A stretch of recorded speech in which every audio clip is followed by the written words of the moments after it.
May the words of my mouth and the thoughts of all our hearts be now and always acceptable in your sight, O Lord, our strength and our Redeemer. Amen.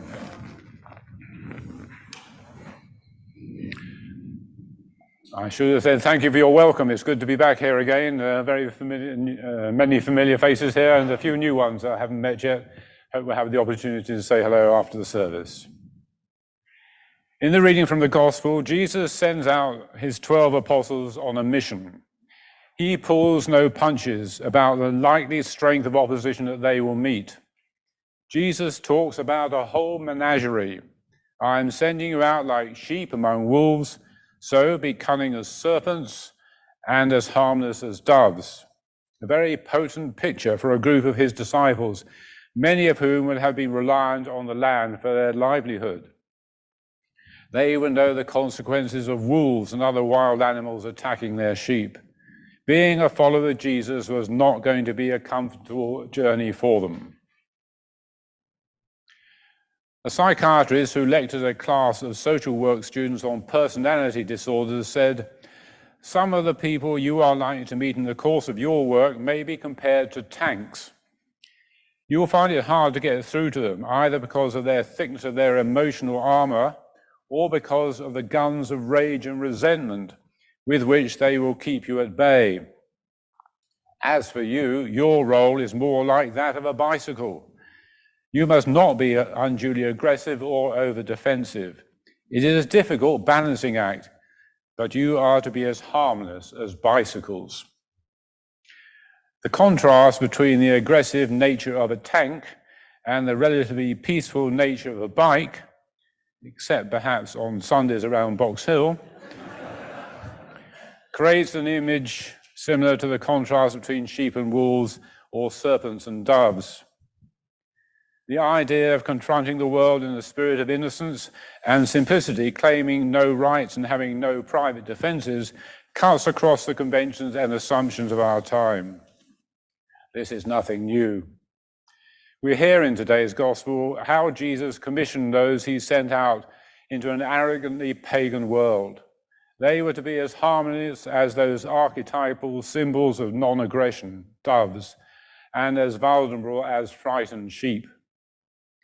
Allegiance to Christ in the first century carried a real threat of persecution and martyrdom. To be known as a Christian during the reign of Nero was sufficient warrant for the death sentence. If the original reaction to Christian discipleship was hostile, how does it fare in the early years of the third millennium? Well, there are parts of the world where the view that God does not exist is officially promulgated by the state and where believers are likely to be discriminated against. Stories of Christian witness in the face of persecution have emerged from those places in recent years. Even in countries where the nation is nominally Christian, men and women can suffer rejection and abuse. When Jesus sends us out to bear witness to him in the world, he does not send us out as dominant and strong, but as weak and seemingly defenseless. We are told that the wolves will deliver the sheep to courts and have them flogged. Parents and children will put each other to death. It is clear that when Jesus says he is sending us out as sheep in the midst of wolves, he means that we will be treated the way wolves treat sheep. But even though sheep are proverbially stupid, which on the face of it is what it looks like, Jesus balances that notion by saying, "Be wise as serpents." So vulnerability, not stupidity, is the point of us as sheep. Both the snake or serpent's intelligence and the dove's innocence are both designated to keep the sheep out of trouble. Jesus does not mean for us to get ourselves into as much difficulty as possible. Risk your time and lives as vulnerable, non-combative, sheep-like, courageous witnesses, but try to find ways to give your witness in a way that does not bring unnecessary persecution.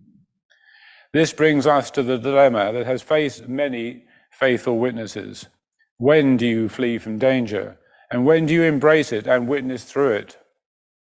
In 1684, John Bunyan published a book called Seasonable Counsels, or Advice to Sufferers. In it, he addressed this question: When does a sufferer fly from danger, and when does he stand and suffer the consequences? Bunyan knew how to answer from his own experience. He had 4 children, one of whom was blind, yet he chose to remain in prison for 12 years rather than promise not to preach the gospel. But this is how he answered this dilemma. Thou mayest do in this as it is in thy heart. If it is in thy heart to fly, fly. If it is in thy heart to stand, stand.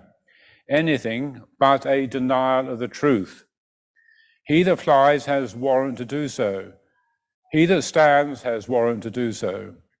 Yea, the same man may both fly and stand, as the call and working of God with his heart may be.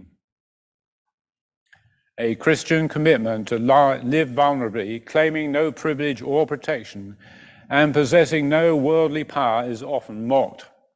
Harmless as doves can be thought of as spineless as jellyfish. Another saying of Jesus in a similar vein is often misunderstood. Blessed are the meek. Who likes to be called meek?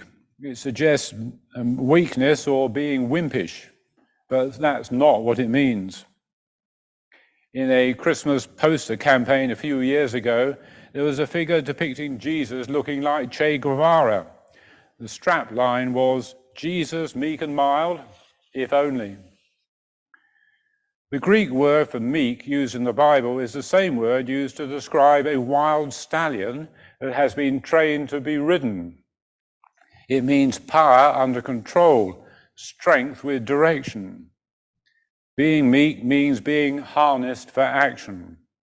Blessed are the harnessed, those who know how to achieve their goals. Properly understood, harmless and meekness are 2 positive attributes of the Christian faith.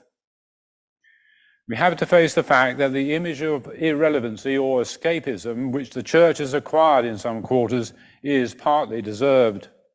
Like a fragile bike removed from the roaring traffic of the main highway to its own secluded track, it has withdrawn onto a path of its own where real problems are evaded and self-preservation is paramount. But this is a caricature of the harmlessness referred to in the gospel. Harmless has all too often been interpreted as blandly inoffensive. Can the Lord's doves survive amid the sophisticated weaponry of the modern world? The call of Christ is not to remain aloof from the world's conflicts, but to stand where he stands, within it, involved with its pain and needs. Christians, individually and collectively as a church, are called to be doves in the world of hawks and sheep amongst wolves. As we search for ways to be true to our discipleship and our own situation, let us remember the analogies of the doves and sheep and reflect upon their implications.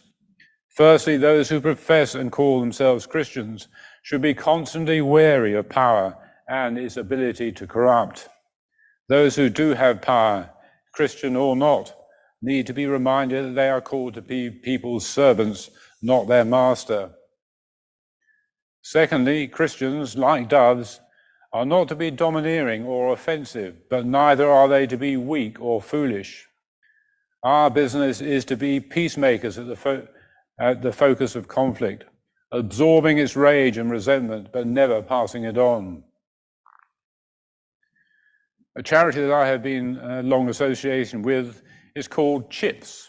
Now, you won't know immediately that. You think I'm having to do with fish and chips, maybe the mission to the seamen, but not at all. CHIPS stands for Christians International Peace Service. They stand at the crossroads of rival gangs and tribes. Their strapline is, "We take sides, both sides." To be dove-like is not a call solely to those at the forefront of conflict resolution, but wherever God has placed us to live out our lives, at home, at work, at school, in the community, we should be dove-like in the way that we live our lives.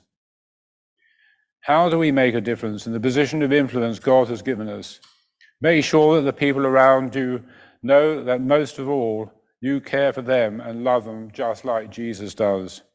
Be kind and be gentle, but be smart and listen to the voice of warning, and even wiser and more shrewd than the people of this world. And finally, apart from the periods of retreat and renewal, vital to our spiritual well-being, Christians must remain at the coalface, in touch with the real world, not shying away from its complexities and ambiguities. The Church is her true self only when she exists for humanity, wrote Dietrich Bonhoeffer from his Nazi prison cell. May we discover what it means to live as Jesus calls us, to be harmless as doves and as vulnerable as sheep, as we go out into the world today. Amen.